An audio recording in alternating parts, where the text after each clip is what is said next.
Good evening, everyone. Welcome to the Offseason, presented to you by Vision Exteriors, coming to you live from the Sterling Soap and Roastery Studios, part of the Believe and Buzz Radio Network, where you can hear us each week in Central Arkansas. All live shows are presented to you by Arkansas Brewing Company in downtown Ozark. I'm Porter Hayes, alongside me as always, Adam Hall. Tonight's episode, we are going to be breaking down the basketball roster, finally filled up. We'll talk some football injury news, Izzy Higginbotham getting a GA position, and we will rank our SEC coaches of the year. Before we get started, everybody hit that like, subscribe, follow button, download our podcast everywhere you can find your podcast available. Really helps us on our belief structure. So, Adam, we heard this week that Coach Cal has his roster finalized, 15 slots, which really surprised me because he's always talked about 8, 9, 10, and that 10th guy knowing, like his role and being that 10th guy. One, where does this go into, like, the revenue sharing on how many players you're going to be giving money to, and how many of these guys, we're looking at the roster right now, these guys in green, do you see getting a lot of playing time outside the ones that we know, Malik, Darius? How do you see this roster shaping up now that it's completely full? It's tough to say right now. Him coming out and saying that he would still be looking for one more this summer kind of confused me, just because you can't go over 15 as far as I can understanding, whether that's walk-ons or scholarship players. I don't know if anything's been decided yet, but there was talk that Paulo Samito will potentially be redshirted. So I don't know if that's coming into play. I have no clue. If he adds one more, awesome. If he doesn't, so be it. As far as we've all been under, the understanding that the roster was done. Looking at this, it's easier for me, I guess, because of Coach Calipari, but then also seeing what Arkansas did year one, even with the start that they had in SEC play, getting to the Sweet 16. It's easier for me to drink the Kool-Aid with the basketball team, especially when your recruiting class is what it is and your transfer class and everything. I like what I've seen early on in the videos being put out. Apparently Trevin Brazil is going into this off season with a little bit more, I'm not going to say ease, but maybe not as guarded in the sense of coming off injury like he has previously. He's going out full force. I think we're going to see finally, and especially having true bigs, maybe we finally see the Trevin Brazil that we've seen glimpses of. And maybe that's what we're going to get. That's what I've been banking on for the past, 2+ seasons. So I'm hoping we get it. DJ Wagner coming back. I think he's going to be your leader on the team, especially, and that's nothing against the new guys coming in. It's just he's been here. He's been with Coach Cal. He knows his system. He knows how everything is. I expect big things from Billy Richmond and Carter Knox. I suspect that this will be the last season for those three. And that's just, Carter Knox already testing the waters, them both knowing what they want, which is to be in the NBA. Carter has bigger aspiration. I say bigger. They both have the aspiration. He's vocalized more of wanting to be a first-round pick, wanting to be a lottery pick, and he'll stay until that, till he reaches that. I said when he entered the waters to test the draft waters, that was all for grades to see where he was at with it. I didn't think that there would be any way for him to go ahead and go to the draft unless he just got like outstanding grades during this. We still have adding Aiden Kelly. I can't pronounce his last name, not going to butcher it, but Jaden coming back from, he was one of the practice players last year, and then the new guys coming in. Darius Acuff is going to lead this offense. And that's nothing against DJ or anybody. Put DJ at the 2. Darius Acuff is your point guard. He is your floor general. Once he gets things going, he is going to be a type of guard that we have not seen at Arkansas. When I say in a long time, I'm just going back to the likes of players like Brandon Dean that were explosive, but could also lead, control the floor, control the offense. I think Darius Acuff is at a different level than we have seen before at Arkansas. Malik Do you Thompson, see him being more of a threat than what we was seeing out of Boogie? yes. Boogie, I feel like, Boogie is great with the ball in his hands. Boogie Mhm. can go to the basket. Boogie can create shots. But I feel like Acuff is more of that floor general in a sense that he will score, can score, but doesn't have to score. And I felt like Boogie was better with the ball in his hands attempting to score. Yeah. He was the first option, and I don't feel like Acuff in his head is the first option. It's if he has it, he's going to take it. Otherwise, he's looking to get other people involved. I think he is a good mix and this is just, going back with Cal point guards. I think Acuff is a good mix of Rajon Rondo and John Wall, with Rajon Rondo's field or court vision, commanding the offense, but John Wall's explosiveness. Yeah. So, and where I felt like Boogie was more of a John Wall type, that he wasn't that true point guard distributing the ball, running an offense. He went like a Rajon Rondo. Yeah. Exactly. And I get what you're saying with Acuff, but having DJ and how he really put this team on his back while Boogie was out, I would almost put him at the one starting out, the non-con. Get Darius tied to, because that's the thing. We're seeing a lot of, meshing problems over the years, just because you had so much youth and so much where you were trying to get all these guys to play together as a team. You have a true kind of point guard that can hold your own and give Darius enough time to get into the system, fit in the system. And you can also, switch them back and forth, because there's going to be times where Darius is just not, he's going to have down games. You got somebody in DJ that you can run. Another thing that you're talking about, Trevin Brazil and him, whether he was hurt or somebody else was hurt, it hurt his game. And we're talking about when Big Z got out, you didn't have the depth. You're looking at depth now, and you're looking at 7-footers. You're looking at 6'9", 6'10", 7 foot. And I'll leave Paulo out just, if they're going to redshirt him, but you're looking at all, Trevor Brazil 6'10", he needs to be 3'4". And let him be that slasher, dunker, get the boards, get out and get because he was really good from the corner three when he was wide open. This team has the skill set to go to the Sweet 16, Elite 8, maybe further, depending on draws, upsets, and just how quickly they can get things going. But I really think Darius having a guy you can look up to in DJ Wagner that can really show him the ropes. He can get comfortable in Cal's system, because again, we've seen the difference between, AAU circuit, travel ball, high school level, opposed to now you're in the SEC. And you've seen how they started 0-5 last year. Now you can really get a feel for this team, and look how many guys were on that team that started 0-5. They don't want to do that again. You pretty much have a full squad that's coming back that knows we could have went a lot further than we did. And another one, Isaiah Sealy has really been shining. There's been a lot of people that thought, well, this is just an in-state kid. He's going to be kind of like Pinion or Darian Ford, where he's an Arkansas guy. Let's just see where he fits in. And then they both transfer out. But I've been hearing a lot of good things about Isaiah Sealy, along with Malik Thomas too.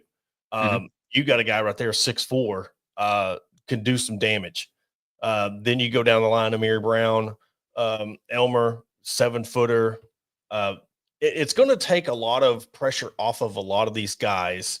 You talk about these guys that want to be roster picks. Carter Knox, look what, Adu Thero did, and getting drafted by the Lakers in the second round.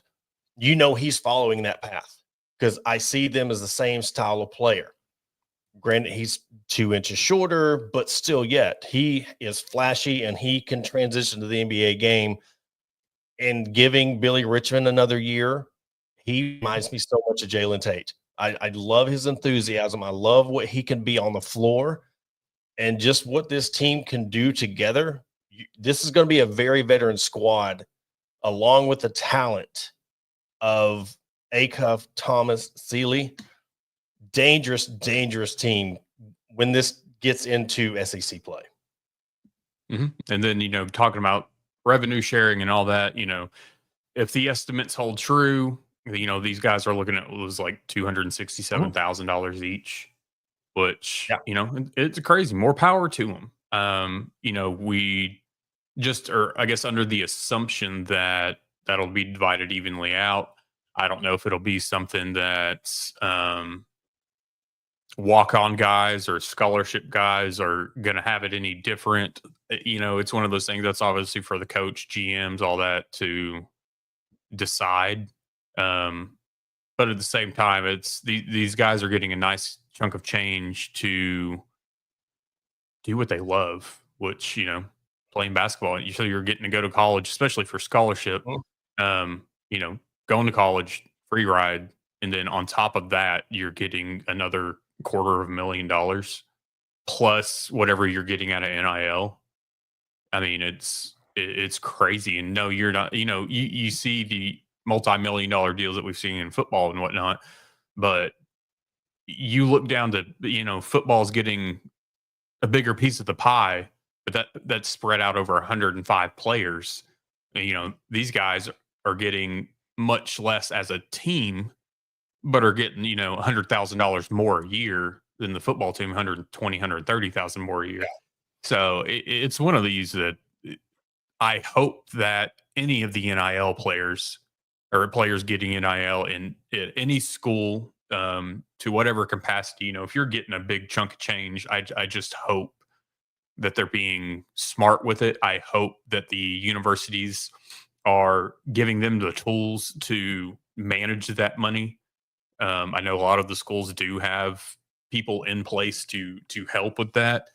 You just don't want to see any situations that, some of these guys that aren't able to go professional afterwards, that when they go back home, things don't go into a downfall for them. So you hope that the schools can give them some guidance with the money that they're going to be bringing in. Mm-hmm. Yeah, definitely. And then, we're looking, let's go back to Carter Knox and bring up Nick Pringle, knowing that this is probably the last year for both of these. We're talking about, not having that much pressure, knowing Nick, this is it for him.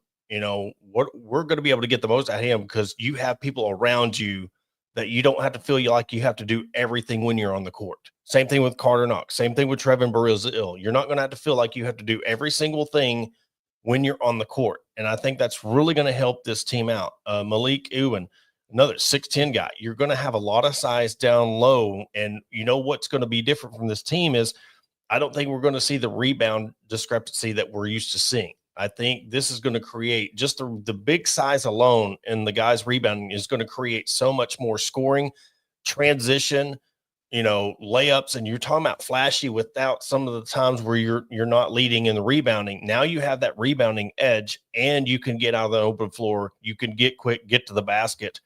That's going to be a plus for this team because then it's going to disrupt the defense. It's going to disrupt the other team. It's going to cause them to start calling timeouts. It's going to get them out of their element. And especially with playing in Bud Walton Arena, there's going to be a lot of teams that come out in here next year and they're going to get blown out. Just for the fact that Arkansas is going to be, they're going to know, all right, this is the year we're going to make a serious run. We have the team to do it.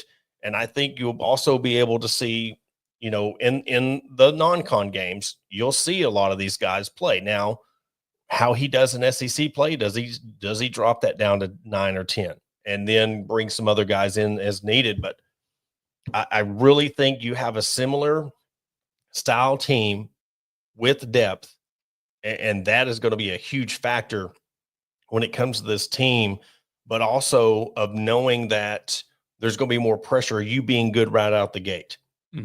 They seen what happened when the pressure got to them. They started, it wasn't, but for them to come back and deal with that and get where they were was pretty amazing and just fell short. You know, I mean, they could have won the game against Texas Tech. I mean, that's the thing. Like, it wasn't like they went up against Texas Tech and got blown out or just got outmanned. They had a chance to win that game. So I know we're a long ways away. We're talking about basketball seriously right before football season, but you know, until the season starts, I don't know what football we're going to talk other than the injury that you know happened this week with the wide receiver. But I'll let you break down that a little bit more.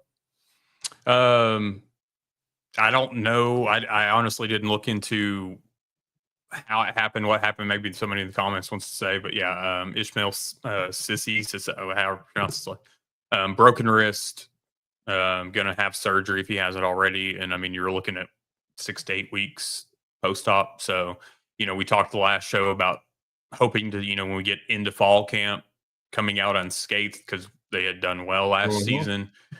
You hope that this is early enough to not cause any issues heading into the season. But, you know, when you got a game August 30th, you know, you're looking at right around, you know, that would be about the time for him to come back, would be right around that, you know, that date.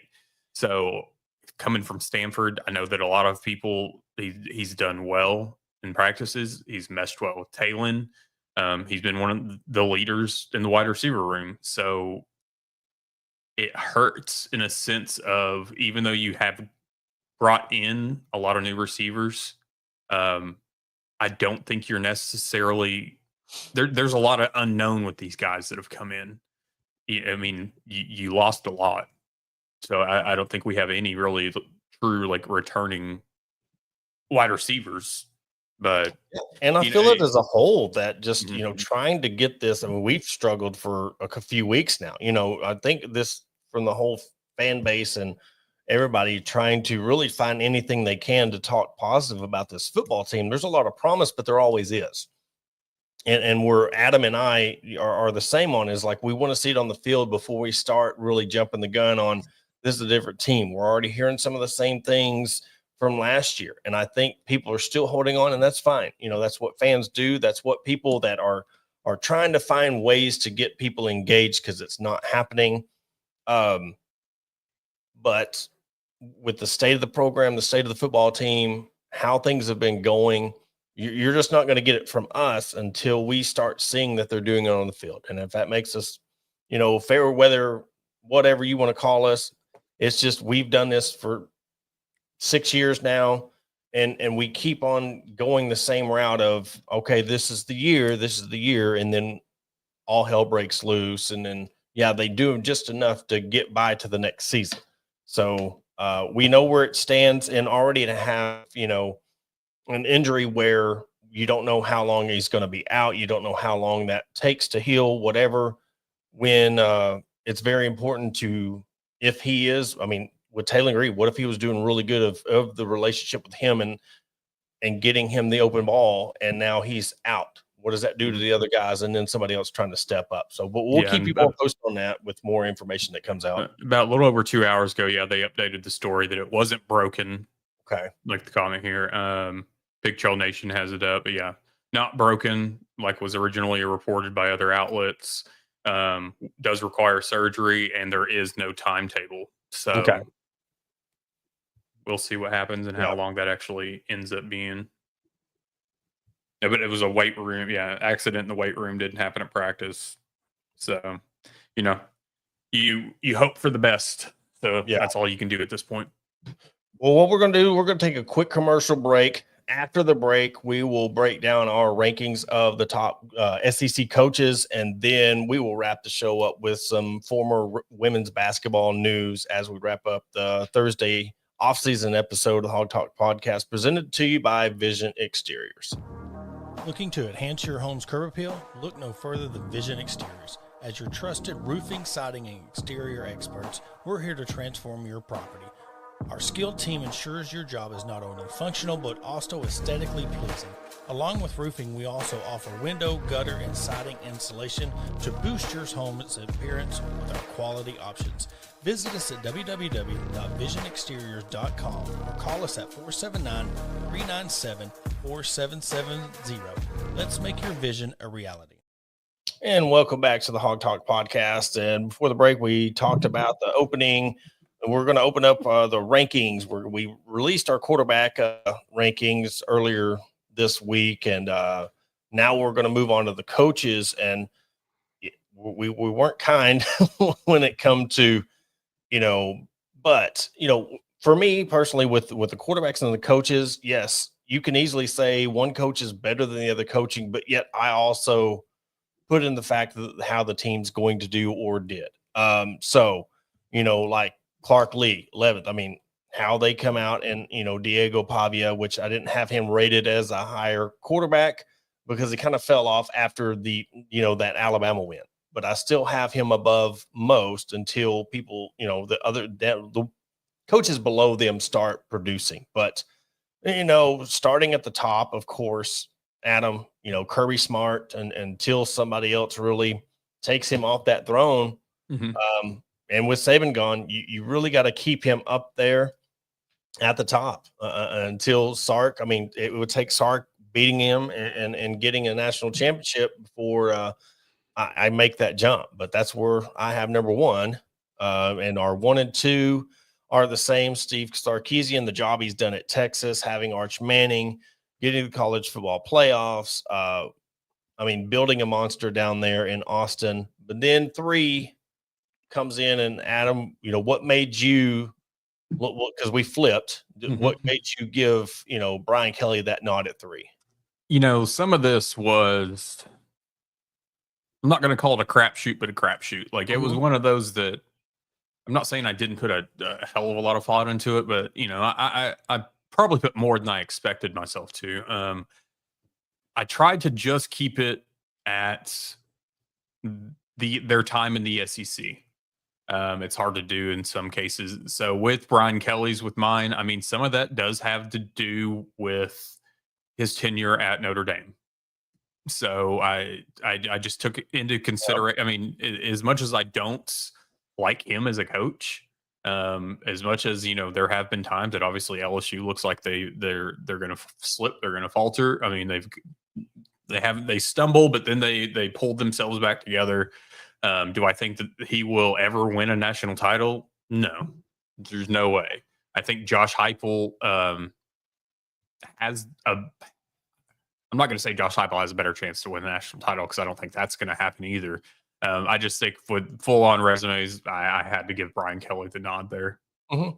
And I went Heupel, and weren't why and we'll get to him when I go to my 5th, but we'll just talk about Heupel. What he's done to rebuild that Tennessee program. Well, get them back to the prominence, get them back to where they are. Yes, they have stumbled.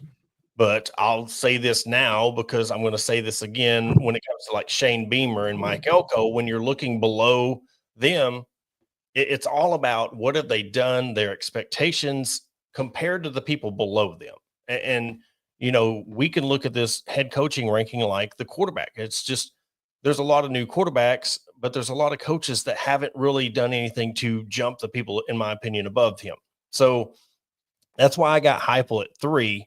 Is the fact of the job he's done rebuilding that program, and somewhere at Tennessee now where they're rated one of the top programs in the SEC again. Mm-hmm. And then 4, we both have Lane Kiffin. And honestly, I wanted to put Lane Kiffin higher. There's a lot of people. I hate Ole Miss. Ole Miss, like everybody has their schools that, it's Texas, it's LSU, it's whatever. But Ole Miss has always been that school to me that like I can't stand them more than most for whatever reason. But I like Lane Kiffin, and I think it's because I like Lane Kiffin's trolling abilities. Yes, I mean, to be honest, I wanted to put him higher just for that.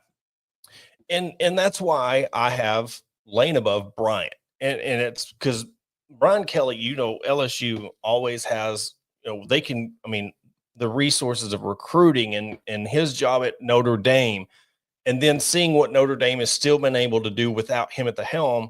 And then you have a Heisman Trophy quarterback. You had all these resources, and then, so I'll combine Kiffin and Brian because you've already talked about Kelly. They're the coach that and you could even say this with Heupel as well, but Heupel's rebuilt the program. We knew the expectations of Kiffin they weren't as much on Heupel when he come in as much as it was on Lane Kiffin to come in because of what he did at Alabama. You have Brian Kelly, Lane Kiffin. They always seem to show promise that they could fight for that 1, 2, 3 spot in the SEC, and then something happened. They just don't quite get there. But as of right now, with what Ole Miss has, with the job he's done at Ole Miss, and I feel like Brian Kelly's kind of been underwhelming. That's why I have Lane Kiffin above Brian Kelly. And none of this has anything to do with pettiness or anything, because I mean, you look right, what I got at 6, we both got Eli Drinkwitz. Another one that can get there, but they're not, 3, 4, 5, 6. We're talking about a crapshoot. You could legitimately switch all those names around and really not have a legit argument either or. Mm-hmm. But they always seem to show promise of breaking ground or getting to a new level, and then all of a sudden they bring it right back down to where we think they are, top 5, top 6. And now where we kind of have a good shakeup is my 7 and your 7. I'll let you break down Kalen and my 7. So going into this, I moved these around right in this area quite a bit. And so again, with this, I went back to not just the SEC. So obviously he's got different shoes to fill than Shane Beamer or Mike Elko. You're basically either set up for greatness or you're set up for failure following Nick Saban. And we all knew that there was going to be growing pains there. A lot of us, myself included, was thinking 3 years and they're going to be looking for another coach just because of not getting the results that they had from Nick Saban. But I took into consideration of what he did at Washington, getting to the national championship, having Michael Penix doing what and all that. So I took that into consideration with this, and I looked at, Elko did great things at Duke.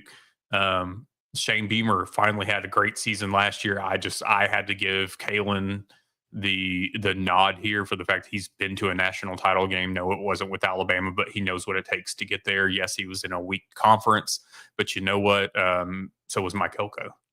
Yeah.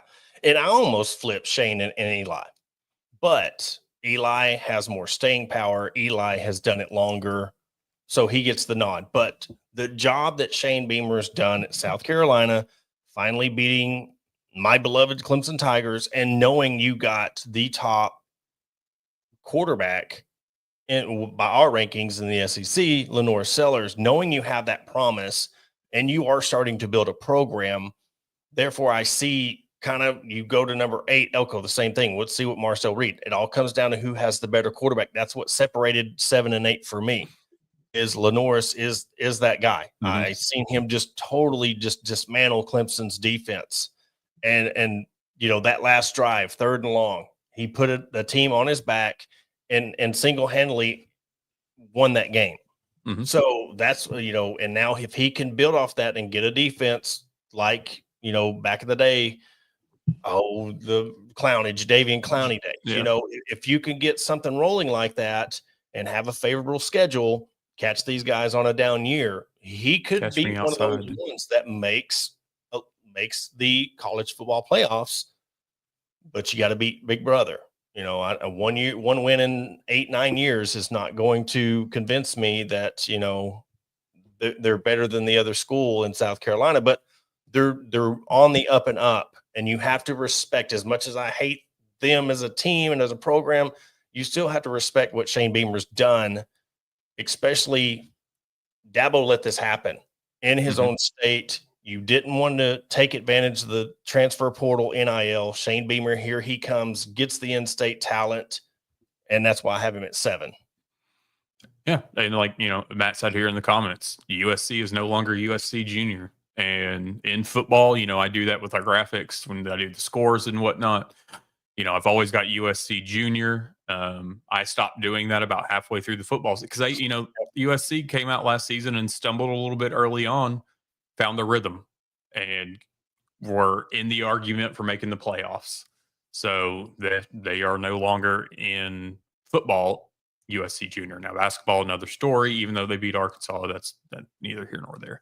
But no, Shane Beamer's doing he's doing what Kirby has needed to do when it comes to transfer portal and NIL. Yes. Embraces it. He's the complete opposite in that sense of what Kirby's part is. And so I think you have two completely different approaches with Shane Beamer and Kirby, or not Dabo Sweeney. And a lot of it's going to come down to luck of the draw, like you're talking about your quarterbacks in the state of South Carolina. So we'll see how that rolls out. Mike Elko, like you said, it's with quarterback. I think that Texas A&M had their chance with NIL and with Jimbo Fisher, and that was their chance. I don't see it. It hasn't happened yet for Texas A&M. I don't think it's going to happen. I think they're going to just stay 6 to 9 wins, which honestly, that's where I feel like our reality should be. Unfortunately, and I know people don't like hearing 6 wins, but that's fact of the matter. And with mine, we look at my 8-9 where I have Kalen and Mike. I think there's more promise with Marcel Reed than Ty Simpson. Kalen had the luxury of having a Saban team, even with Milroe, just a hair shy of missing the playoffs. But when you lose to Vanderbilt and OU, I don't care about how much you did. I mean, let's see how you bounce back, because now is Ty Simpson going to become a legitimate quarterback like we've seen with, Georgia guys? I mean, go back to the old school days of Alabama, AJ McCarron, where you're just a field general. You let your talent do the work. You're not having that dual threat guy that's just running for his life, and you don't have the line or the talent around you to help you out. So that's why I have Elko and DeBoer, because Mike Elko has done enough to your middle of the pack, because it gets tricky because, middle of the pack, but easily, again, Mike Elko could be 10th. Billy Napier could be 8th. Kalen could be 8th. It's really, when we do these rankings, we're putting a puzzle together, but yet we are realizing there is a case for certain coaches to be higher or lower than where they are. But then I'll go like again with Kalen, it's just that prestige of Alabama, and even dropping Saban, and you were just really, really, really just that much away from, and I'll tell you this, to be honest with you, if Syracuse, I believe that Syracuse wouldn't have beat Miami, and then again, Clemson goes to the ACC championship and beats SMU, I think that was the dominoes that kept Alabama out of the playoffs, because SMU runs the table, they win. You're not having a second ACC team in the 12-team playoff. Therefore, there goes Alabama. So that's just my opinion on it. I think that was the big deal of it. You have to put Clemson in because they won the ACC. Then since we're at 9, we'll go. You had Mike Elko. Did you already talk about him? Yeah. So, and then it's kind of the same flip flop with these. So, I mean, if we just want to go 10, 11, 12, I've got Mark Stoops at 10, Billy Napier 11, Clark Lee at 12. That's honestly, this is where kind of the toss ups come around, whether you want to do narratives, headlines, whatever. Yeah. The fact is outside of Clark Lee, out of this year, I think you have Mark Stoops on the hot seat. Yep. I think you have Billy Napier, who's been on the hot seat, but Billy Napier to his advantage over the others, and maybe I should have put Billy Napier higher for this reason. You've got DJ Lagway, and he could completely revitalize this Florida team. If that's the case, he could single-handedly possibly take Billy Napier off the hot seat. I just don't see it happening. Because Billy Napier is going to Billy Napier, in my opinion. And I think eventually, sooner or later, he'll be out. Mark Stoops, I just put up there. I'm not, out of these, I just put him slightly. I think he's on less of a hot seat than Billy Napier is. And then, like I said, Clark Lee Vanderbilt's going to keep Clark Lee as long as he wants to be there, as long as he's, winning 6-7 games a year. They're going to keep him. And me, I think Mark Stoops is on a downward trend. Benny Snell, I believe that was the running back they had a few years back, and they had a really good year. And he's kind of just when him and Shane Beamer have taken the different trajectories. They flip flopped. Mark Stoops could have really taken advantage of that East, really built a program, but we've seen, the slide of Kentucky over the years. Clark Lee, again, with being Vanderbilt and being able to beat Alabama, they get you. I mean, I should have just kept him in the top 10 for that alone, because it's Vanderbilt. It's very hard to win there. But I mean, what I'm hearing about DJ Lagway, the Ozark coach, hit me up after we released these rankings, and he was talking about, he's watched him, but he's a Florida fan as well. So, I mean, of course, he's going to rep his team, but that's why I have it the way I do, because I see Mark Stoops, being that. But then you look below you, and all the guys 12 through 16 are on the hot seat. So how do you rank these coaches that are on the hot seat? So maybe you could have put Brent Venables above Mark Stoops because he did find a way to beat Alabama. But we don't know what Brent Venables is going to do. He might be another one of those that turns things around. He gets his defense enough to that, like that Clemson level where he was at Clemson, and starts winning games with a defense where your offense just tries to outscore what your defense can produce. He could climb up there too. But I just think with OU, Texas, Missouri, let's just go the outer. Missouri, OU, Texas, and Texas A&M being in the SEC, that really hurts OU because, yeah, you're the nostalgia, but yet you had the coaching change, and he was the one that's left behind. So that's why I have Venables where I do, but I do have him above Sam Pittman where you have them swapped. And I think this was just the homer side. I couldn't put Pittman down towards the bottom, so I just couldn't bring myself to do it. I moved him around. I'm holding out hope still in the sense that he can get this team. I mean, I'm not going to be happy with another 6-6 season.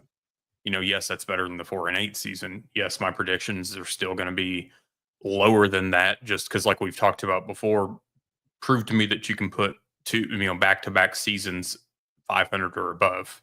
Then we'll start, talking. I don't think things are going to change for Arkansas under Sam Pittman. I think that, we reached our peak in 21, and it's a crappy feeling.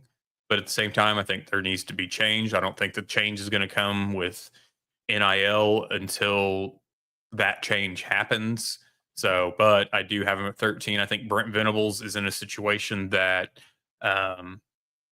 if things don't get better, and I think his process does take a little bit of time, I don't think OU will wait around for that process to happen. I think they'll get a little antsy after having Bob Stoops, after having Lincoln Riley. I think that they're in this mindset that we've got to get back to where we were at previously. And I just don't think that they're going to sit around and wait for Brent Venables' process to happen, which is why, I kind of go back to Venables anymore. No, I don't think you can anymore. Any program. And I think that's what you brought up a good point with Billy Napier. The expectations in OU and Florida are higher than Kentucky and Vanderbilt. The leash is shorter because you're not trying to rebuild a program. Let's bring Arkansas into it. You're not trying to rebuild a program hoping that one day you'll get to 8 to 9 wins or 7 to 9 wins. You're rebuilding a program to try to be the top in the SEC. So when you're sitting there at 10, or you're sitting there on the hot seat and you're trying to be up there with Heupel, Kiffin, Kelly, Sark, and Smart, you've got to hope that DJ produces for you this year. Mm-hmm. Same thing can be said with Venables. Your biggest rival is up there with Sark. You've seen what y'all come in same amount of time. You were in the SEC the same amount of years. You've had the same time to try to get your program going, and it's been a little bit harder for Brent Venables than it is Sark. Yes, the resources are much better at Texas, but you're still the program. There's a lot of talent in North Texas to share, and there's a lot of talent in Oklahoma. Now you have the edge of you went to the SEC. Oklahoma State's left behind. You could take all that talent you wanted and let's see what he does with that. And with Hugh Freeze, maybe I should have flipped Sam and Hugh because he's one of them. He's just he's like a Dollar General version of Lane Kiffin. He does all the flash, but yeah, he had his year at Liberty, but I think he's lost his lackluster. I just don't, unless he gets some talent around him and all that. But a lot of this is byproduct of the NIL, the transfer portal, because you have teams now bouncing around from Georgia to Texas to Tennessee, Ohio State, Michigan. They're jumping from one big program to the another. You'll have a few sprinkle into these lower tier programs, but they know it's much harder to rebuild at a lower, like, let's just say off rankings, go to an Alabama where you might not be able to shine because the pieces around you compared to basketball, where you can come in with one or two other guys and really make a team. Mm-hmm. So Hugh Freeze, I mean, it's one of those that he's a used car salesman like we've seen. I'm just waiting for the next scandal to hit with him. There's already been talk with him over this last year of like being on the hot seat. They may be getting whatever. I see him exiting here within the next year to two for whatever reason that is. And just before we go on to, I mean, taking the Mississippi State job, whoever was going to do that, you weren't going to be there very long. You were going into a terrible place, terrible situation. I mean, who wants to honestly go to Starkville, but who wants to listen to cowbells all day long? It's one of the things, going back to Venables right quick. I think that Venables, given the situation of everything, because a lot of Arkansas fans did want him prior to Pittman. And this isn't trying to say, oh, what could have been, whatever. He would have had more time to build something or to build the team that he wanted in Fayetteville versus Norman, because the leash is a bit shorter in Norman than it is here. I think he would get the 6-7 years here to try to build up that defense, whereas he's not going to get that in Oklahoma. But that's where I kind of disagree on that, because you said it, defense. I don't know how the Arkansas fans would. It would almost be like the Virginia coach coming to Arkansas and coaching basketball. The slow down, not really a fast-paced, flashy. You're scoring 40, 50 points a game. I think Brent Venables coming in and knowing he's that defensive guy, what talent can he bring to Arkansas? Is it easier to try? I think it would have been harder, because the talent, and you're wanting to build a defense. You're a defensive coach. You're not an offensive-minded coach. I think that would have been the first big hurdle, and that might have cost him the job, because he was a defensive-minded coach. And we know now you need to get your offense in order and then build up your defense. That's where I think that falls into play. And I love Brent Venables. I mean, I'd give him so much credit for what he did at Clemson, but going to OU compared to Arkansas, you're talking about short leashes. I'm not talking about short leashes from the coaches. I'm talking about from the fans. I think if he would have come to, they would expect it. You look at the nostalgia that Arkansas has when it comes to their coaches. You're automatically thinking that Brent Venables brings his championship pedigree to Arkansas, and they would expect him in 3 years to have a 8-9 win program. But as fans, we also have unrealistic expectations. Yeah. I mean, especially after, Arkansas's 9-win season. Oh, next season we've got to get 10 or 11. I mean, the different writers out there that like to put out 11 wins every season. But I get what you're saying too. No matter who came into this situation, fans would want, obviously everything that they would want 8-9 wins consistently. Mm-hmm. And that's fine if you can get there. Like, if you start winning and building your program, that's what Arkansas should be. You should be a 7-9 win program every year. That's not asking a lot. And I'm not saying you should win 9 games. You could win 7, 8, 9, or 8, and then have it down to your 7. You should win 7 to 9 games every year at Arkansas, because you know what you can get. You have the resources. And if you get more talent, you start winning more, you're going to get more funds. You're going to get more money. And I think that's with Sam. That's why I'm so, and I know a lot of people, we've been vocal about Sam and thinking that it's his last year. And then everything we got in trouble with a couple of years ago, we've kind of been on the downward trajectory of Pittman. But with me, it was the whole year of, I don't know. That was the mantra of that year, is I don't know how to fix this problem. You're getting paid $5-6 million. And if you don't know how to fix the problem, then you're not a good coach. I'm sorry. You're a Division I coach in the SEC, and you tried to sit there and there was no passion. There's no passion. You can go to all these Razorback road shows. You can go to all these things. But when it comes to winning and losing, you want to throw the bowling ball out there and you want to say, give me the cold beer, turn the radio. But when it's losing, there was no passion really to say what we are going to do to fix the problem. It was just, I don't know. or we're just going to try to wait this thing out. And that's my problem with him, is there's no urgency to really get better as a coach. And that's why I'm so hard on him. Maybe he'll get there sooner or later, but I don't know. And then, like I touched on, I mean, Jeff Lebby, I honestly just think he's an offensive coordinator. I don't think he's a coach. And like I said, you're in a bad situation for everything in Mississippi State unless you have another Dak Prescott rolling through. College Dak Prescott, not NFL Dak Prescott. But unless you have that rolling through, I mean, it's a lost cause for anybody. Yeah. Well, we'll run over the rankings. We're going to wrap up the show. Former Arkansas All-American Izzy Higginbotham has joined Oklahoma State staff as a graduate assistant. She was looking for a GA position around, so we wanted to give her a shout out. We're talking about one of the unfortunate, female athletes that's come out of Arkansas. I mean, having an All-American year and with everything that happened with the women's program, for her to, continue her college career in coaching at OSU, we wish her nothing but the best, and congratulations at the next level. And you never know, maybe she'll be a head coach at Arkansas someday, Arkansas State, or we'll see what happens with her. But really wanted to end the show on that, congratulating her. But Adam, you got anything else? No, I mean, just props to her. It was when she put out that she was looking for a GA spot on Twitter, we were kind of like, she shouldn't be asking for this on social media. Like, she should just have one. So I'm glad she found somewhere. Unfortunate way Arkansas season went, especially as talented as she is. But you wish nothing but the best for them, and we'll see her again someday. Yeah.